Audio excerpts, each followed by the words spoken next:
네, 반갑습니다. 세 번째 시간이고요. 네, 교과서는 82에서 83페이지 서구 열강의 침략과 대응이라는 시간을 갖도록 하겠습니다. 이 서구라는 말을 우리가 통상적으로 많이 교과서에 나와요. 그냥 아무 생각 없이 나오는데 이거는 그 서구라파, 유럽을 갖다가 이제 한문으로 옮겨 적다 보니까 구라파라는 말이 나옵니다. 그래서 서구라는 거 서유럽, 서구라파, 서유럽이다. 이렇게 이해하시면 되겠습니다. 이제 열강이 본격적으로 이제 들어오는데 그 상황에서 저번 시간에 우리가 배웠던 그 흥선대원군은 어떻게 대응했을 것인가? 예, 이 부분에 대해서 이야기하도록 하겠습니다. 혹시나 학생들 가운데 오해하는 친구들이 있을까봐 간략하게 이야기하겠습니다. 졸업한 언니들이 이런 얘기를 하더라고요. 선생님 이제 유튜브도 하시고 돈 많이 벌겠어요 라고 하는데, 여기 내가 이거 돈 벌기 위해서 요 강의 동영상 올리고 이런 거라면요, 광고 5분마다 하나씩 막 다 깔고 막 그럴 텐데, 그런 게 아니에요. 광고 붙고 이런 동영상을 올린 게 아니기 때문에 진짜 1원 한 푼 들어오는 거 없습니다. 오히려 내가 이거 하기 위해서 장비 산다고 돈을 썼으면 더 썼지. 네, 절대 저한테 돈 많이 들어오고 뭐 구독 눌러주세요 한다고 해갖고 구독 올라갔다고 해서 나한테 돈 들어오고 이런 거 절대 없습니다. 오해하지 마세요. 혹시 여러분들 가운데서도 오해하는 친구들 있을까봐 혹시 하는 마음에 알려줍니다. 자, 그러면 시작해 보도록 하지요. 자, 그러면 이때 조선의 상황이 어땠는가 하는 얘기죠. 이때라는 건 이제 흥선대원군이 권력을 잡았을 때, 흥선대원군이 권력 잡는 시기가 1863부터 1873이거든요. 예, 그 시기에 어떤가 하는 이야기입니다. 자, 조선의 상황입니다. 자, 조선의 상황을 이야기해 보죠. 첫 번째, 자, 외국 애들이 옵니다. 외세의 접근. 근데 접근하는데 그냥 접근하는 게 아니고 뭐예요? 애들이 좀 뭔가 찜찜하게 오는 거죠. 꿍꿍이 속이 보이게 오는 거죠. 침략적으로 접근을 한다. 그죠? 그래가지고 각지에서 이양선이 출몰하기 시작합니다. 이양선이라는 건 이제 모양이 다르다는 거죠. 그동안에 우리가 알던 배가 예를 들어서 요 모양이라면, 그죠? 요래가 노졌고, 그죠? 이런 배라면, 이제 보이는 배는 이제 쉽게 말하면 증기선이죠. 그죠? 증기선. 크기도 좀 크고, 요렇게 해서 막 이상한 소리도 내뿜고 하는 그겁니다. 그걸 가지고 이제 이양선이라고 하는데, 이게 18세기 초부터, 18세기 말부터 해가지고 19세기 초까지, 그러니까 1700년대 말부터 1800년대 초까지 엄청 많이 와요. 엄청 많이 와요. 그래서 얘들이 오는 목적은 뭐냐? 우리랑 장사하자, 통상하자. 통상이라는 건 상업을 통하게 하다. 알겠죠? 통상, 장사하자는 거예요. 지금 서양에서는 물건이 좀 남아요. 그게 안 그렇겠어요? 손으로 한 개, 두 개씩 만들던 건 이제 공장에서 막 10개, 20개씩 찍어내는데 남는 물건 어떡할 거야? 팔러 다녀야지. 그리고 원료도 좀 부족하니까 원료도 구하러 다니고. 알겠죠? 이런 식으로 해가지고 외국 배들이 막 다닌단 말이에요. 이게 이제 당시 조선의 정치가 백성들에게 굉장히 이제 위협적으로 다가오는 거죠. 그죠? 그겁니다, 그거.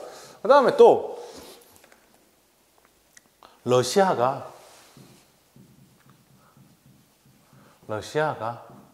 연해주를 차지합니다.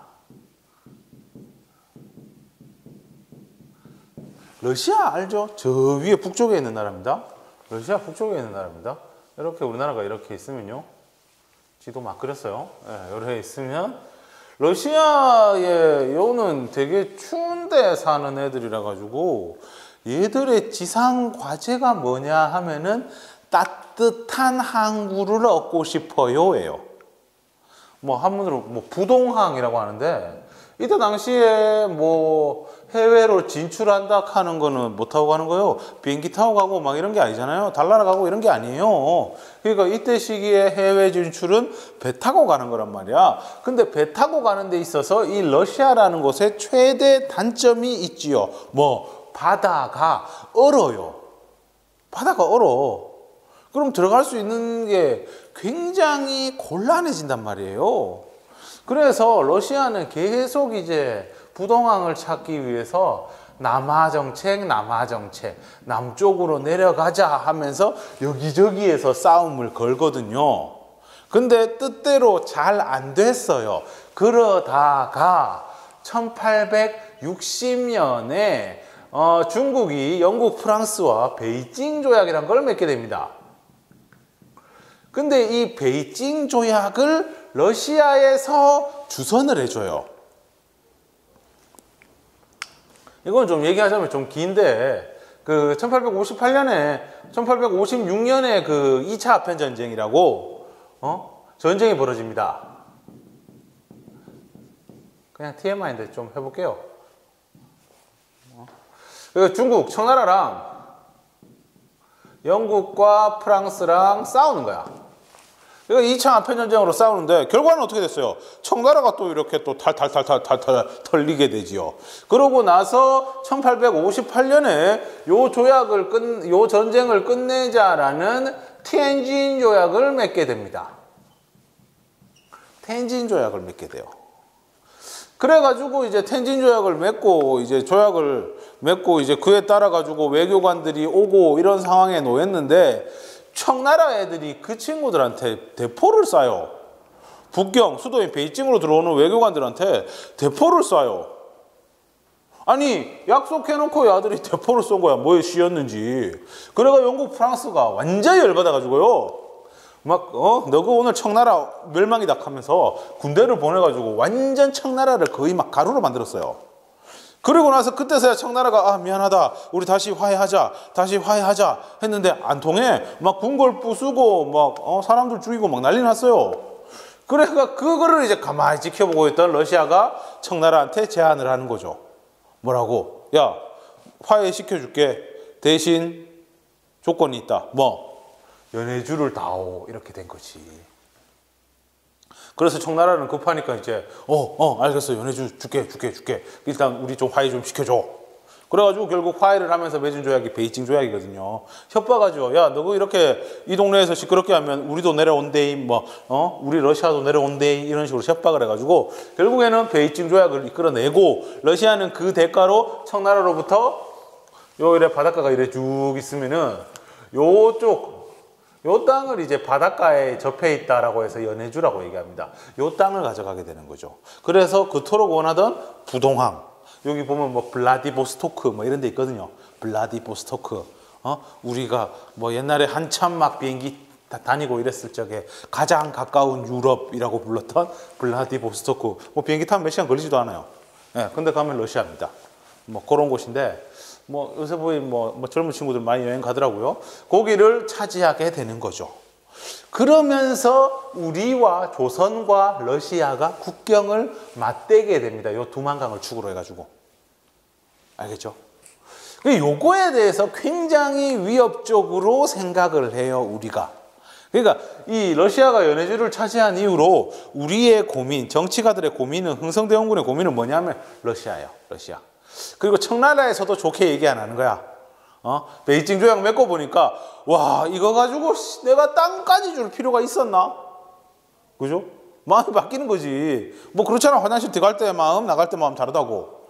마음 바뀐 거야. 그래가지고 막 청나라도 우리한테 러시아에 대해 안 좋게 얘기하는 거야. 제일 무서운 아들이 아들이다. 그런 상황. 그리고 각지에서 확산되고 있는 외래 종교, 천주교. 이 위협이 되죠. 천주교라든가 동학이라든가 이거 가지고 굉장히 위협을 느낍니다. 그 이유는 뭐예요? 이 친구들이 평등을 얘기하죠. 평등. 하나님 아래 모든 사람들은 평등하다. 이게 뭡니까? 우리 신분 질서로 유지되던 양반, 상민, 노비 이렇게 유지되던 이 나라의 뿌리 자체를 흔들 수 있다는 얘기죠. 그리고 얘들은 누구를 끼고 있어? 서구 애들을 끼고 있잖아. 프랑스라든가 이런 친구들을 끼고 있단 말이야. 이것도 위협이 되는 거죠. 그리고 이게 가장 극심했을 때가 언제냐면은 흥선대원군 때예요. 흥선대원군 초기. 그 흥선대원군 자체도 애초에는 이 천주교에 대한 별로 그렇게 심각하게 생각을 안 했어요. 대번 자기네 집안 사람들이 전부 뭐 천주교도고 막 그랬는데요. 자기 와이프, 자기 부인이 천주교도였는데 그 위협에 대해 별로 안 느꼈어. 그래가 나중에 이게 뭐 프랑스나 이쪽에 소문이 나가지고 이 천주교 쪽에서 소문이 나가지고 나중에는 야들이 입국할 때 우리 조선에 들어올 때 그냥 막 천주교 그 사제복 풀 세트를 입고 와요. 풀 세트로 쫙 입고 누가 봐도 이 사람은 천주교 포교하러 갑니다. 막 이런 정도로. 그래가지고 나중에 중국에서 오히려 막아요. 나가는 애들을 막아요. 야, 이건 좀 아닌 것 같다. 아무리 그래도. 보통은 들어올 때 보면 이제 조선인으로 변장을 한다거나, 이래 사카스 승가거나 이런 식으로 하는데, 아예 그냥 대놓고, 그게 완전 막 그 천주교도들 천국이 된 거예요. 뭐 나중에 얘기하겠지만, 처음에는 흥선대원군도 그렇게 심각하게 생각을 안 했었어요. 그런 상황입니다. 그런 상황. 자, 그 다음에 두 번째로, 뭐 이제 다른 나라 이야기를 좀 해보면 뭡니까? 중국과 일본이 개항을 했지.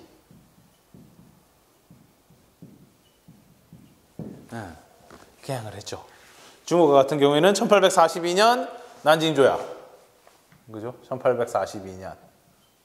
일본 같은 경우에는 미일화친조약 1854년. 개항을 했지. 그럼 개항한 이후에 야들의 상태가 어땠느냐 하는 거죠. 상태가 썩 마음에 들지 않죠. 일단 기본적으로 물가가 막 엄청 뛰고요. 물가가 뛰니까 백성들의 삶이 힘들어지고 뭐 이런 상황들. 이런 거를 가만히 지켜보고 있는 흥선대원군은 과연 어떤 정책을 취해야 할 것인가. 그죠? 이런 의문이 생기게 되지요. 자, 그래서 결론적으로 얘기하자면 흥선대원군이 하는 건 뭡니까? 나라 문을 닫아버리자. 통상수교 거부 정책을 펼치게 됩니다. 그 부분은 잠깐 쉬었다가 얘기를 하고요.